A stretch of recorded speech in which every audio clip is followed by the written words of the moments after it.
इसको हम क्या करेंगे, इसको भी हम ड्रॉ करेंगे और फिर इसकी हम लंबाई चौड़ाई लिखेंगे। ठीक है, ये हमने ड्रॉ कर लिया। तो इसकी लंबाई कितनी है आयत की, बता जरा, आप लोगों ने गिना है? 8 सेंटीमीटर है। तो हम यहाँ लिख देंगे 8 सेंटीमीटर और गिन लेते हैं 8 है कि नहीं है। 1 2 3 4 5 6 7 8 है। और चौड़ाई कितनी है? 1 2 3 4 5 6 सेंटीमीटर चौड़ाई है। ठीक है, और आयत की आमने सामने की भुजाएं बराबर होती हैं। ठीक है, तो ये 8 सेंटीमीटर, तो ये क्या होगी 8 सेंटीमीटर और ये 6 सेंटीमीटर। अब एक चीज हमको ये बताओ कि ये तो आयत है, इसकी आमने सामने की भुजाएं बराबर हैं और कोने का कोण 90 डिग्री है। ठीक है, तो ये तो आयत हो गया, लेकिन क्या ये भी आयत है? इसकी भी तो, क्यों नहीं है, इसकी भी तो आमने सामने की भुजाएं बराबर हैं, इधर की भुजाएं भी बराबर हैं और कोण भी 90 डिग्री है। फिर तो इसको हम वर्ग भी कहते हैं और आयत भी कहते हैं। जो जितने वर्ग होते हैं वो सब आयत होते हैं, लेकिन जो आयत होते हैं वो वर्ग नहीं होते। ये देख लो, बात समझ में आ रही है? आमने सामने की भुजाएं दोनों के बराबर हैं, है ना, और कोण भी 90 डिग्री है चारों। तो आयत का परिभाषा इस पे भी आ रही है, इस पे भी आ रही है, लेकिन बस एक अंतर है कि इसकी भुजाएं बराबर है, इसकी भुजाएं अलग अलग हैं, है ना। तो जो वर्ग है वो आयत हो सकता है, लेकिन आयत वर्ग नहीं हो सकता, ये ध्यान रखने की बात है। अब इसकी परिमाप निकालेंगे। तो आयत की परिमाप जो होती है उसका सूत्र होता है, बता रहे हैं, आयत की परिमाप, इसका सूत्र होता है, इसमें हमारे पास लंबाई कितनी है 8 सेंटीमीटर। 8 सेंटीमीटर है तो कितनी बार आई है लंबाई? 2 बार आई है। और चौड़ाई कितनी बार आई है? 2 बार आई है। तो हमको 2 बार है तो यहाँ 2 पहले लिख देंगे और फिर ब्रैकेट में लिख देंगे लंबाई प्लस चौड़ाई, है ना। यानी कि हम काम कम करेंगे, लंबाई और चौड़ाई को जोड़ के उसका दुगना कर देंगे तो हमें इसकी परिमाप निकल आएगी। दोनों के सूत्र में अंतर है, ध्यान देना है। फिर इसकी लंबाई चौड़ाई लिख देंगे, 2 है, लंबाई कितनी है इसकी 8 और चौड़ाई कितनी है? चौड़ाई कितनी है 6। 8 और 6 कितना हो गया 14 और 14 दूना 28 सेंटीमीटर।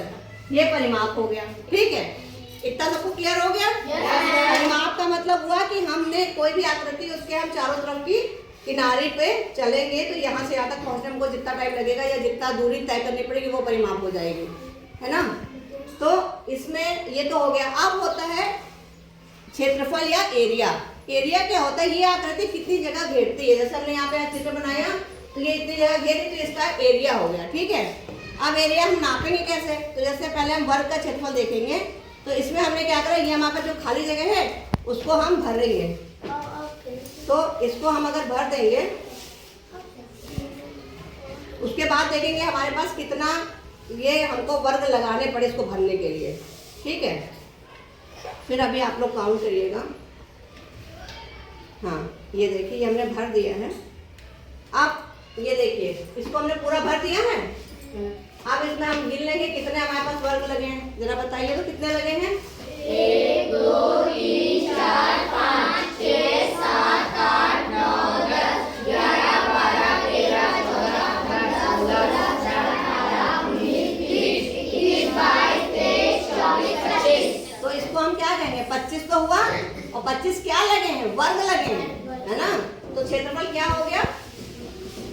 क्षेत्रफल हो जाएगा 25 वर्ग सेंटीमीटर। और क्षेत्रफल का सूत्र क्या होगा? देखो, ये लंबाई है और ये चौड़ाई है, तो ये कितनी लंबाई है? 5 और ये कितनी है 5। तो अभी हमने क्या करा है? हमने उसका गुणाई तो करा है। 5 का पारा हमने 5 का पढ़ा है, 5 ये और 5 ये 5 ये 5 ये 5 ये, कितने हो गए 25। तो हमके क्षेत्रफल का सूत्र होता है लंबाई गुणे चौड़ाई। ठीक है, तो ये हमने क्या करा, 5 को हमने 5 सेंटीमीटर को हमने 5 सेंटीमीटर से गुणा कर दिया। तो ये हमारा क्या हो गया? 5 का पढ़ा 5 जो पढ़े कितना आएगा 25। इसको हम कहेंगे 25। और ये क्या थे? वर्ग थे, छोटे छोटे वर्ग थे ना, तो उसको कहेंगे 25 वर्ग सेंटीमीटर। समझ में आ गया? क्लियर है? इसी तरह से आयत का क्षेत्रफल निकालेंगे। अब आयत ये है जिसको हम क्या करेंगे, पहले इसके हम बीच की जगह भरेंगे और उसके बाद हम इसका क्षेत्रफल निकालेंगे। तो पहले हम इसकी बीच की जगह भरते हैं।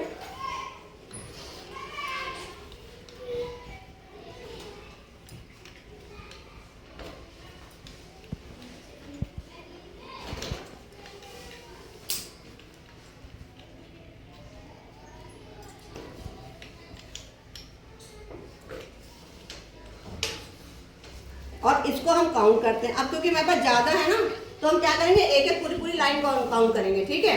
तो ये हम यहाँ रख देते हैं और इसको पूरी लाइन काउंट करेंगे आप लोग। तो क्या हो जाएगा, ये 6 एक बार है, फिर 6 दूसरी बार, ये 6 सेंटीमीटर ही तो है। तो 6 खाने, तो 6 खाने एक बार कितने हो गए, 6, फिर 12, फिर 24, फिर 36, फिर 48। तो हमने क्या करा है, इसको हमने जो है क्षेत्रफल क्या हो गया हमारा, क्षेत्रफल बराबर हो गया लंबाई गुणा चौड़ाई। तो हमने क्या ली थी, लंबाई कितनी थी हमारी 8 सेंटीमीटर और चौड़ाई कितनी थी 6 सेंटीमीटर। और हमने क्या करा, उसको गुणा कर दिया। ये तो हम लोगों ने अभी किया था, गुणा कर दिया, कितना हो गया 48 और क्या हो गया वर्ग सेंटीमीटर, है ना, क्योंकि वर्ग थे वो छोटे छोटे, तो वर्ग सेंटीमीटर। अब आपको समझ में आ गया है कि क्षेत्रफल क्या होता है और परिमाप क्या होता है। और क्षेत्रफल में हम वर्ग क्यों लगाते हैं, है ना, क्योंकि वो छोटे छोटे जब हम टुकड़े करते हैं तो ये हमारे जो है, ये छोटे छोटे आप देख रहे हो तो क्या है, ये वर्ग है ना, तो इसीलिए हम उसको वर्ग कहते हैं, क्योंकि यही जोड़ करके बताते हैं कि कितना हमारे पास एरिया हुआ। सबको क्लियर है, सवाल आराम से हो जाएंगे। Okay, thank you.